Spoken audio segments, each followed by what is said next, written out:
تک حضور کا قرب نہ ملے بندہ خدا تک نہیں پہنچ سکتا۔ شاہ صاحب تشریف فرمائے، علماء بیٹھے، ان سے پوچھیں آج پوری کائنات میں خدا تک پہنچنے کا ایک ہی راستہ ہے جو مدینے کی گلی سے ہو کے گزرتا ہے۔ حضور کو چھوڑ کے خدا تک پہنچا جا سکتا؟ مولانا روم رحمت اللہ تعالی علیہ نے ایک مثال دی، اور یہ مثال کلیتاً لاگو نہیں ہوتی، ایک وجہ شیبہ کی وجہ سے دی جاتی ہے۔ مولانا روم فرماتے ہیں کہ طوطے کو انسانی بولی کیسے سکھاتے ہیں؟ بتا سکتے ہیں آپ طوطے کو انسانی بولی کیسے سکھاتے ہیں؟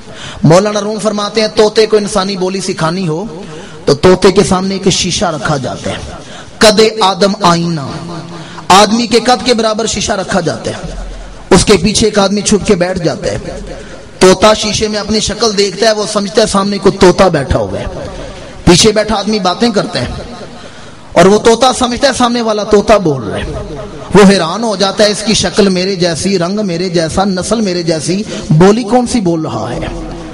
وہ اس کے لفظوں پر غور کرتا ہے، لفظ سمجھتا ہے، بولی بولنا شروع کر دیتا ہے۔ سمجھ آئیے آپ کو کہ طوطے کو انسانی بولی سکھانے کے لیے شیشے کا سہارا لینا پڑتا ہے۔ مولانا روم فرماتے ہیں کہ خدا قدیم ہے، انسان حادث ہے، خدا واجب الوجود، انسان ممکن الوجود، خدا لامحدود، انسان محدود، خدا خالق ہے، انسان مخلوق ہے، خدا مالک ہے، انسان مملوک ہے۔ مولانا روم فرماتے ہیں خدا چاہتا تھا انسانوں کو اپنی بولی سکھائے، خدا چاہتا تھا انسانوں تک اپنا کلام پہنچائے، تو کس طرح پہنچایا؟ خدا نے اپنے اور انسانوں کے درمیان وجود مصطفیٰ کا آئینہ رکھا، اب پیچھے بول خدا رہا ہے، لوگ سمجھتے ہیں مصطفیٰ بول رہے ہیں۔ خدا نے فرمایا وما ینطق عن الہوی ان هو الا وحی یوحی، لوگوں یہ نہ سمجھنا کہ مصطفیٰ بول رہے ہیں، ہونٹ ان کے ہیں، بول ان کا خدا رہا ہے۔ اسی لیے ہمارا عقیدہ ہے کہ خدا اور مصطفیٰ کی ذات میں فرق ہے، پر بات میں کوئی فرق خواجہ غلام فرید فرماتے ہیں ہک ہے ہکوں جڑا دو کر جانے کافر تے مشرک ہے۔ ہمیں تو نہیں پتا پیچھے کون بول رہے ہیں، کیا خیال ہے آپ کا؟ پر اہل نظر کو خبر ہے پیچھے کون بول رہا ہے۔ تاجدار گولڑا رحمت اللہ تعالی علیہ نے کیا خوب فرمایا، فرماتے ہیں کوئی ہٹیاں تو وان لیا، کوئی ہٹیاں تو وان لیا، روپ وٹا آیا اساں ڈول پچھان لیا۔ ہمیں تو نہیں پتا پیچھے کون بول رہا ہے، پر اہل نظر کو خبر ہے پیچھے کون بول رہا ہے۔ وداعیا الی اللہ باذنہ، اور اللہ تعالیٰ کے اذن سے اللہ کی طرف بلانے والا۔ میں نے ایک جگہ یہ روایت بیان کی تو ایک شخص کھڑا ہو کے کہتا ہے تم نے جو مثال دی ہے وہ مولانا روم کی مثال دی ہے، وہ قرآن کی دلیل دو تو ہم بھی مانیں۔ تو قرآن مجید میں اللہ تعالیٰ نے فرمایا لو انزلنا ھذا القرآن علی جبل لرأیتہ خاشعا متصدعا من خشیت اللہ۔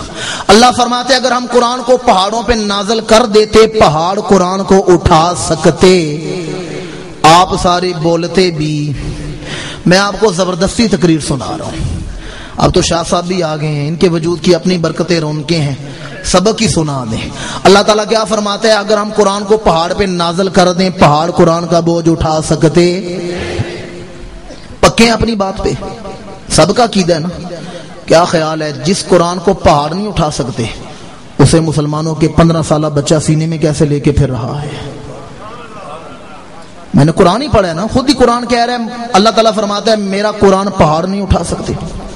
تو جس کتاب کو پہاڑ نہیں اٹھا سکتے انہیں 12 سالہ بچے سینے میں کیسے لے کے پھر رہے ہیں؟ یا اللہ قرآن تیرا کلام ہے، تیرے کلام میں شک کوئی نہیں، تو نہیں فرمایا قرآن کو پہاڑ نہیں اٹھا سکتے، اور ہم دیکھتے ہیں مسلمانوں کے گھروں میں 12 سالہ حافظ قرآن ہے، 15 سالہ حافظ قرآن ہے، اسے معصوم بچے کیسے اٹھا رہے ہیں؟ فرمایا تم نے قرآن کے لفظوں پر غور نہیں کیا، اگر تم پر سیدھا قرآن اتارا جاتا، ڈائریکٹ نازل کیا جاتا تو تم میں سے کوئی قرآن نہیں اٹھا سکتا تھا۔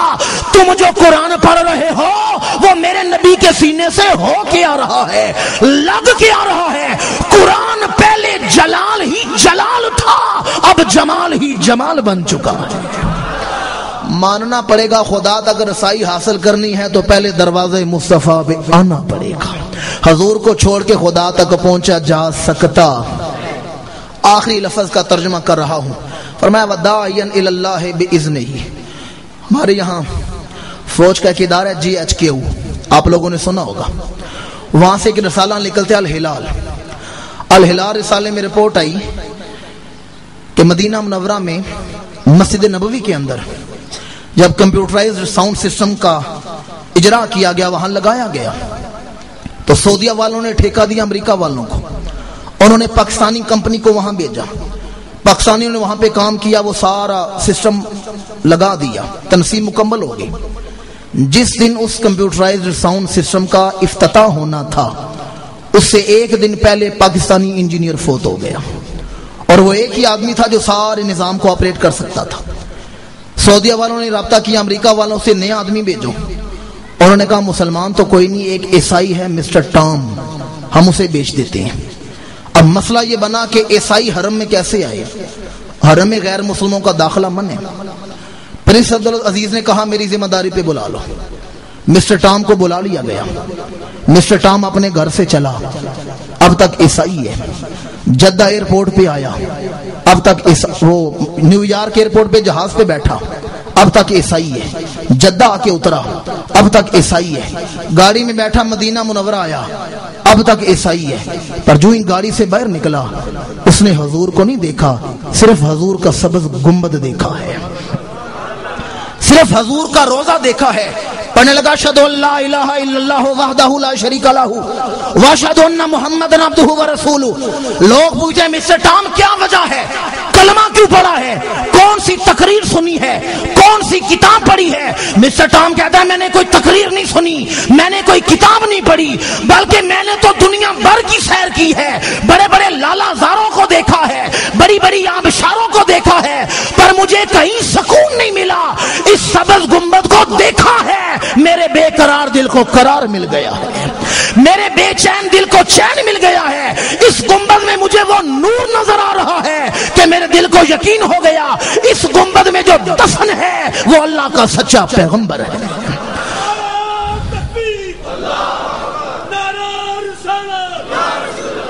شاہ صاحب بیٹھے ہیں, ان کی محبت کی بارگاہ میں ایک ہدیہ جملہ پیش کرنا چاہتا ہوں. علماء بیٹھے ہیں, کاش آپ کو بھی سمجھ آ جائے. حکومت سعودیہ والوں نے گوارا کر لیا کہ عیسائی نبی کے حرم میں آ کے کام کرے, پر میرے نبی کی غیرت دیکھیں. فرمایا تم عیسائی بلاؤ, میں کلمہ پڑھا کے اندر داخل کروں گا. تم عیسائی بلاؤ, میں اپنا غلام بنا کے اندر داخل کروں گا. دیکھنے والے تو کہا کرتے ہیں اللہ اللہ, یاد آتا ہے خدا دیکھ کے صورت تیری.